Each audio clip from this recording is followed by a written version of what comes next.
বলছি গোপাল রওনা দি। মহারাজ এত ব্যস্ত হবেন না মহারাজ। হ্যাঁ হ্যাঁ, তা মহারাজ, আপনাকে দেখে মনে হচ্ছে আপনি রাতে একটু ঘুমোননি। হ্যাঁ ঠিকই ধরেছ, তাছাড়া ঘুম হবে কি করে বলো, আমার বাড়িতে যে ছোট্ট রাজপুত্র আসছে। তা অবশ্য ঠিক, সেই কবে থেকে আমাদের নাতিকে দেখার জন্য আমরা বসে আছি। আচ্ছা গোপাল, তুমি এইবারে রওনা দাও, বেশি দেরি করো না, জাহাজ ঢুকবার সময় হয়ে এলো। আপনি কিচ্ছু চিন্তা করবেন না মহারাজ, আমি একদম সযত্নে আপনার নাতি ও বৌমাকে রাজপ্রাসাদে নিয়ে আসব। গোপাল, খুঁজে পেতে কোনো রকম অসুবিধে হবে না।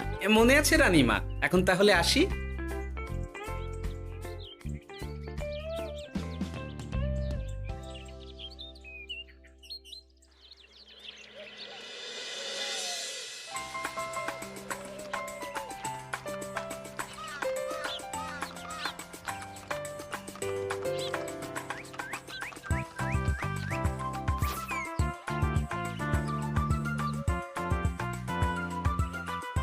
এসো এসো বোমা এসো, আরে আমার নাতি বাবু যে।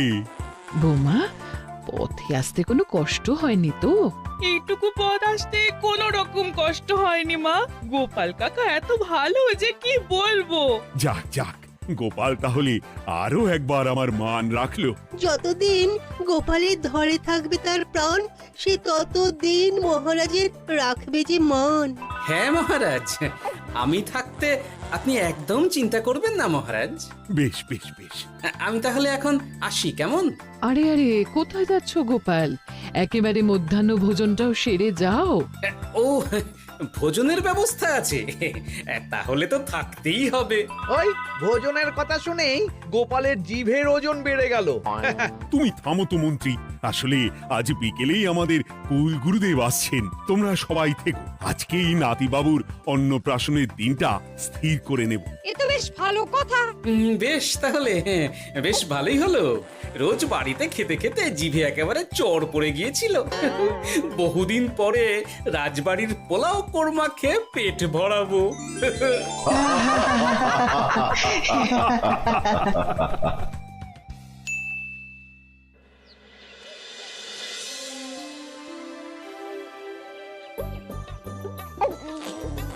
বাহ, তোদের নাতির তো ঢের উন্নতি হবে রে, খুব প্রতিপত্তি হবে, নাম যশ সব হবে, কোনো চিন্তা নেই। গুরুদেব, নাতির শরীর স্বাস্থ্য ভালো থাকবে তো? দেখ, এমনিতে খুব একটা কিছু অসুবিধা তো দেখছি না, তবে হ্যাঁ, সম্প্রতি একটা বড় সড়ো ঝড় বয়ে যাবে দেখা যাচ্ছে। কি সর্বনাশ গুরুদেব, এসব কি বলছেন, কথাটা কি সত্যি? আমি মিথ্যা বলি না, যা দেখলাম, ঈশ্বর আমাকে দিয়ে যা বলালেন তাই বললাম। তাহলে কি হবে গুরুদেব? এই বিপদ এড়াবার কি কোনো উপায় নেই গুরুদেব? ওরে, তোরা আমার পুরো কথাটা শোন, কথার মাঝেই যদি এত প্রশ্ন করতে থাকিস তাহলে আমি কিভাবে আমার কথাটা শেষ করব? হ্যাঁ, ক্ষমা করুন গুরুদেব, আপনি বলুন বলুন। শোন, ওর কপালে ঝড় থাকলেও সে ঝড় ঠিক কেটে যাবে, চিন্তা করিস না, ভগবান আছেন, উনি বিপদ ঠিকই কাটিয়ে দেবেন। যখন বিপদ চরম সীমায় পৌঁছে যায় তখন ঈশ্বর নিজে এসে আমাদের বিপদ মুক্ত করে। সত্যি গুরুদেব, ঈশ্বর নিজে আসেন? হ্যাঁ, নিজে আসেন। জয় গুরুদেবের জয়। গুরুদেব, এইবারে তাহলে আপনি একটা শুভ দিন বলে দিন, নাতি বাবুর অন্নপ্রাশনটা ধুমধাম করে দিতে হবে তো। আজকের পর থেকে ঠিক 3 দিন বাদে একটা খুব ভালো দিন আছে, ওই দিন তাহলে অন্নপ্রাশনের ব্যবস্থা কর। বেশ বেশ, তবে তাই হবে গুরুদেব, তাই হবে। গোপাল, তাহলে সব কিছুর বন্দোবস্ত করা শুরু করো। সে আর বলতে রানীমা, আমি আগামীকাল থেকেই একদম জোর কদমে মাঠে নেমে পড়বো। হ্যাঁ রানীমা, আমি কোনো দায়িত্ব নেব নাকি? না থাক, যদি প্রয়োজন হয় তুমি গোপালকে সাহায্য করো।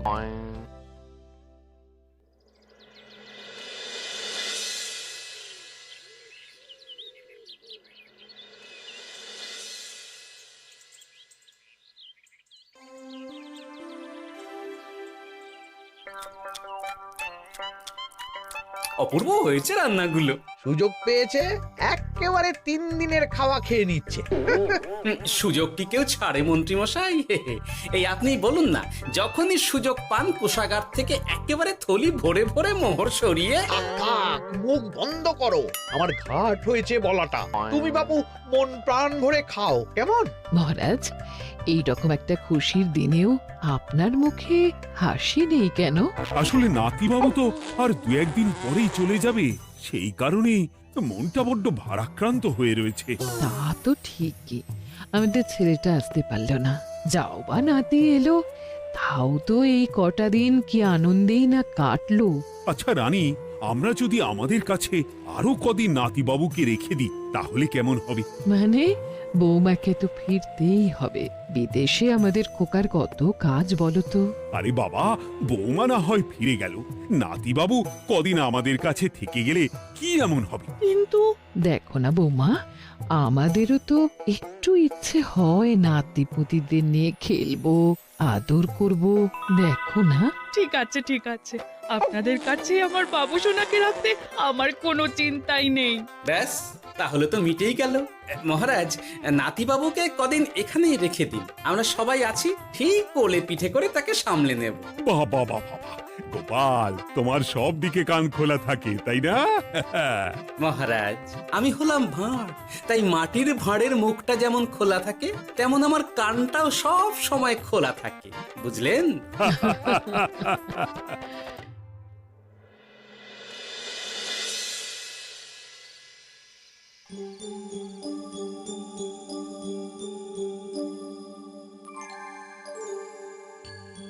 কি ব্যাপার মহারাজ, আপনি এখনো শোননি কেন? শরীর খারাপ করছে নাকি? না রানী, একটা কথা খুব ভাবাচ্ছে বুঝলে। কি কথা মহারাজ? এই যে সেদিন গুরুদেব বললেন না, যখন গভীর বিপদ আসে তখন ঈশ্বর নিজে আসেন বিপদে মোকাবিলা করার জন্য। হ্যাঁ মহারাজ, বললেন তো। আচ্ছা, ঈশ্বর কি বিপদে সত্যিই নিজে আসেন? কিন্তু তিনি নিজে তো বিশাল শক্তিধর, ক্ষমতাবান, তাহলে তিনি নিজে না এসে অন্য কাউকে পরিস্থিতির মোকাবিলা করতে পাঠান না কেন? মহারাজ, ঈশ্বর কখনো কখনো নিজেই হয়তো আসেন, অথবা কখনো কারো দ্বারা বিপদ খণ্ডন করেন। ব্যাপারটা খুবই সহজ মহারাজ। না না, কিন্তু আমার মনে হয়। মহারাজ, আপনার কি মনে হয় আমি জানি না, তবে আমার যা মনে হয় আপনাকে বলেছি। আগামীকাল একবার সভাসদদের প্রশ্নটা করতে হবে, দেখি তারা কি বলে। আগামীকাল সকালে আবার বৌমা ফিরে যাবে।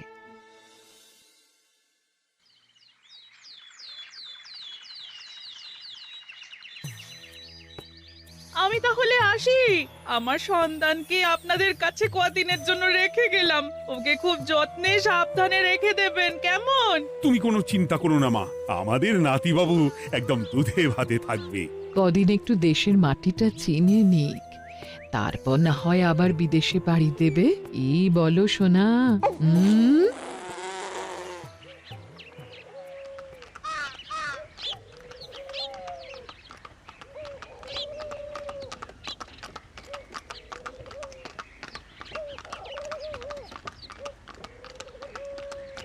বৌমা তো চলে গেল, এইবারে তাহলে আমরাও যাই। আজকেও নিশ্চয়ই বৌমার ফিরে যাওয়া উপলক্ষে রাজসভা বন্ধ থাকবে। ভুলেও এই সব কথা ভেবো না মন্ত্রী, চলো এইবারে সবাই রাজসভায় চলো, তোমাদেরকে একটা খুবই গুরুত্বপূর্ণ প্রশ্ন করব। সেরেছে, মহারাজ আবার কি প্রশ্ন করবেন ভগবান জানে। সবাই রাজসভায় এসো।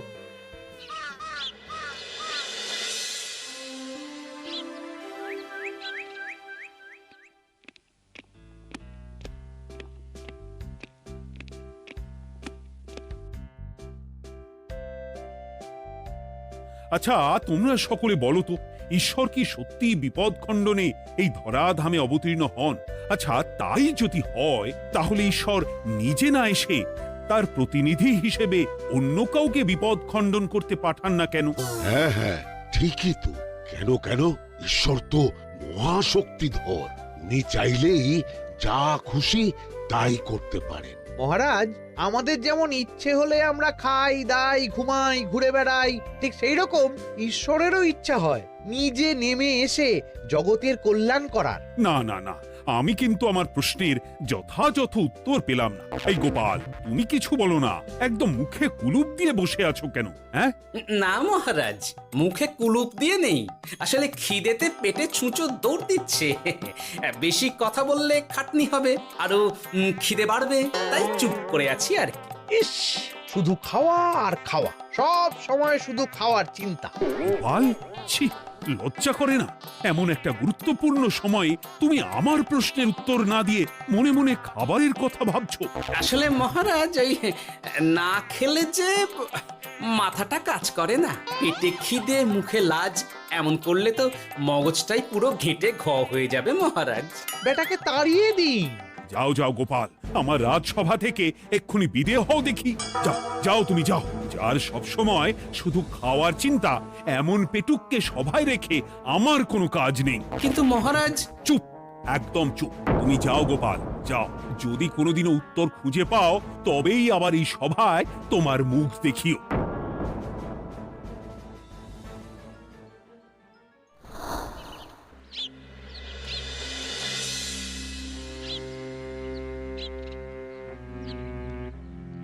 মহারাজ যে এমন সামান্য কারণে আমায় রাজসভা থেকে বার করে দেবেন ভাবতেও পারিনি। এখন কি যে করি, একে তো মাসের শেষ, সংসারে তুমুল টানাটানি। এক কাজ করি বরং, গিন্নিকে নিয়ে কদিন শ্বশুর বাড়ি চলে যায়, কদিন পায়ের উপরে পা তুলে আরাম করে আয়েশ করে দিন কাটাবো। হ্যাঁ, তাই করি।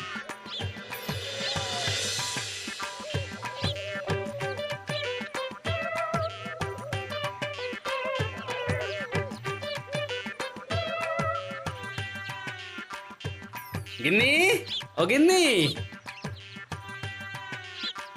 বলছি কি, ওই শিগগিরই তল্পি তল্পা গুছিয়ে তোমার বাপের বাড়ি চলো। এই কটা দিনের জন্য দুজনে ঘুরে আসি, বুঝলে? কি ব্যাপার? তোমার হঠাৎ করে আমার বাপের বাড়ি যাবার হিড়িক কেন? কিছু মতলব আছে নাকি? আমি না তোমার স্বামী? তুমি আমাকে এভাবে বেমক্কা মতলববাজ বলতে পারলে? হ্যাঁ, কোথায় আমি তোমার কথা ভেবে কথাটা বললাম, আর তুমি কি না আমায় স্বামী না স্বামী কে জানে? এই গত 3 মাস ধরে বাপের বাড়ি যাওয়ার কথা বলছি, তুমি তো তখন কানেই নিচ্ছিলে না, এখন হঠাৎ? আচ্ছা আচ্ছা, বুঝেছি বুঝেছি, অনেক ঝগড়াঝাটি হয়েছে, এইবারে তল্পি তল্পা গুছিয়ে চলো, মেলা সময় বয়ে যাচ্ছে। কি এক্ষুনি যাবে নাকি? সন্ধে হয়ে এলো তো। সন্ধে হয়ে এলো তো কি হয়েছে, চলো চলো চলো, শিগগিরই চলো। ঠিক আছে, আমি প্রস্তুত হচ্ছি। তুমি তাহলে একখানা গরুর গাড়ি ডেকে আনোগে, যাও যাও। আরে মিছিমিছি গরুর গাড়ি রাখবো কেন? আরে বাবা, আমরা হেঁটে যাব, হেঁটে। কি বলছো? এতটা রাস্তা বনের মধ্যে দিয়ে আমরা হেঁটে যাব? হ্যাঁ, শোনো গিন্নি, ওই বাতের ব্যথায় না হাঁটাটা বেশ ভালো, বুঝলে? চলো চলো, দেখবে কোনো রকম অসুবিধে হবে না। হ্যাঁ, আমি তো আছি নাকি? হ্যাঁ,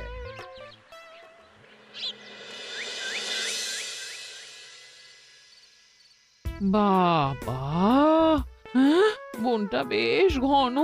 বলি, এই সময়ে এই বনের মধ্যে দিয়ে কেউ হেঁটে যায়? মেলা গজগজ না করে চুপচাপ এসো দেখি।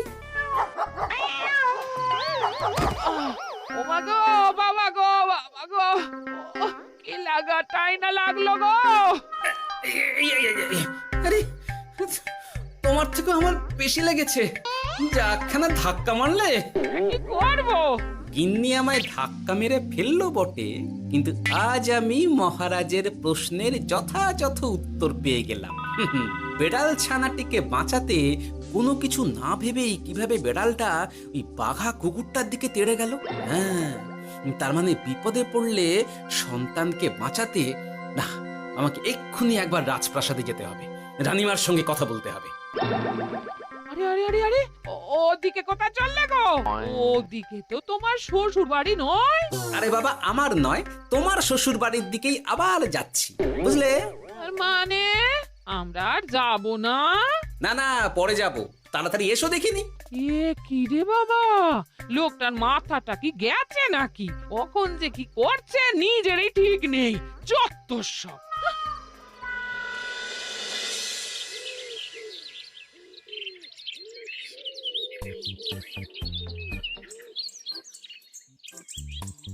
আরে গোপাল দাদা, তুমি এখন কি ব্যাপার গো? আমি একটু রানীমার সঙ্গে দেখা করতে চাই, খুব দরকার। কিন্তু এখন তো সকলে ঘুমাচ্ছে, তাই আমি তো এখন তোমাকে ঢুকতে দিতে পারবো না। আরে অযথা কথা না বলে পথ ছাড়ো, ভিতরে ঢুকতে দাও। গোপাল দাদা, তুমি এই সময় ওই ঢোকার জন্য অহেতুক জেদ করো না। তাছাড়া আমি যতদূর জানি তোমায় তো মহারাজ তাড়িয়ে দিয়েছিলেন, তাহলে আবার বহাল হব, চিন্তা করো না। দয়া করে এখন ঢুকতে দাও। গোপাল দাদা। আহ পেয়াদা, এই এই কি ব্যাপার? এত হইচই কিসের? কি হয়েছে? রানীমা, আমি আপনার সঙ্গে একটু কথা বলতে চাই, বিশেষ দরকার আছে। এসো এসো, ভেতরে এসো। তাহলে মহারাজকে তোমার পরিকল্পনা মতো বাইরে নিয়ে যেতে পারলেই উনি ওনার প্রশ্নের উপযুক্ত জবাব পেয়ে যাবেন, বলছো? সে ব্যাপারে আপনি 100% নিশ্চিত থাকুন রানীমা। এখন আপনি শুধু আমার পরিকল্পনা অনুযায়ী মহারাজকে নৌকা বিহারে যেতে রাজি করান। তারপর কি হয় সেটা আপনি নিজেই সচক্ষে প্রমাণ পেয়ে যাবেন। তোমার উপরে আমার অগাধ আস্থা গোপাল। ঠিক আছে, তুমি যেমনটা বললে ঠিক ওইভাবেই আমি নৌকা বিহারের ব্যবস্থা করছি। রানীমা, দেখবেন এই পরিকল্পনাটা যাতে কোনোভাবেই পাঁচকান না হয়, তাহলে কিন্তু সব ভেস্তে যাবে। নিশ্চিন্তে থাকো গোপাল, কিচ্ছু হবে না, নিশ্চিন্তে থাকো।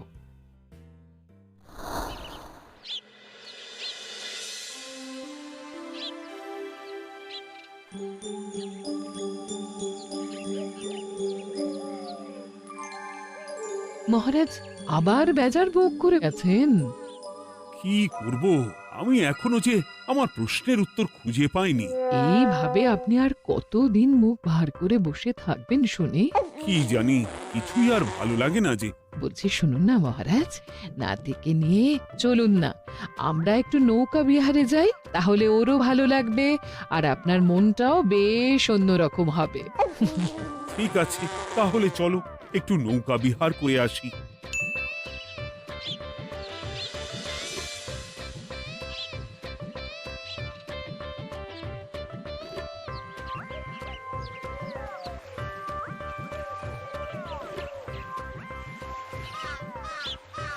এই তো মহারাজ, আসুন আসুন, সেই কখন থেকে আপনার জন্য অপেক্ষা করছি।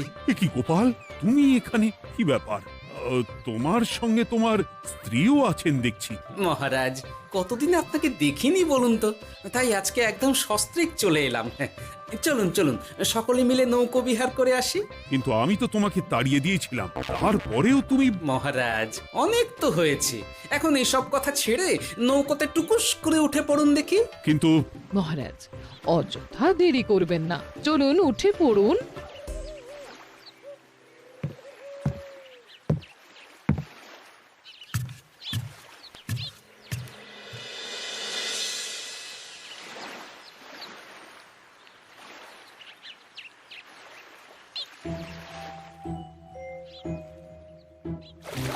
এ কি?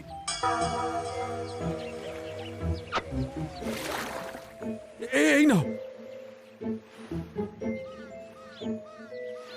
দেখো দেখো, ও কোনো সাড়া শব্দ করছে না কেন? সারা শব্দ করবেন না মহারাজ।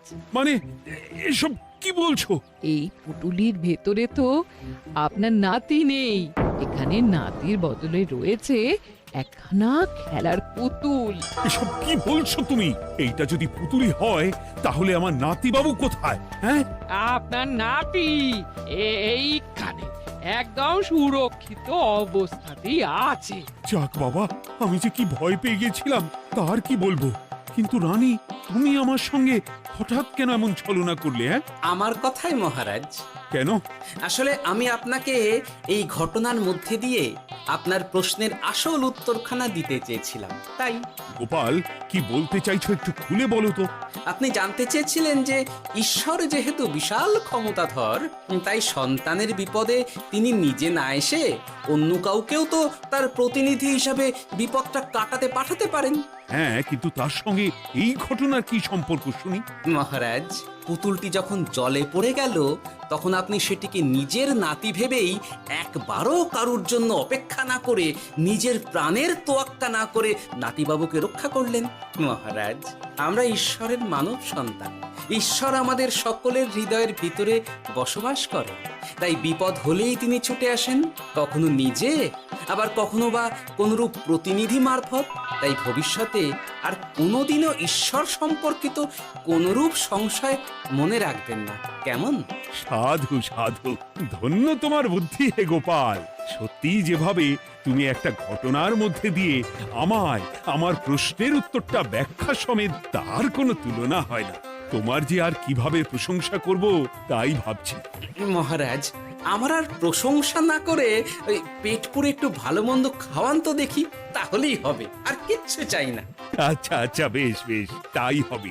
আগামী 7 দিন তোমার সস্ত্রীক সহ রাজবাড়িতে দুবেলা আহারের নিমন্ত্রণ থাকলো, কেমন? ব্যাস, আর কি চাই?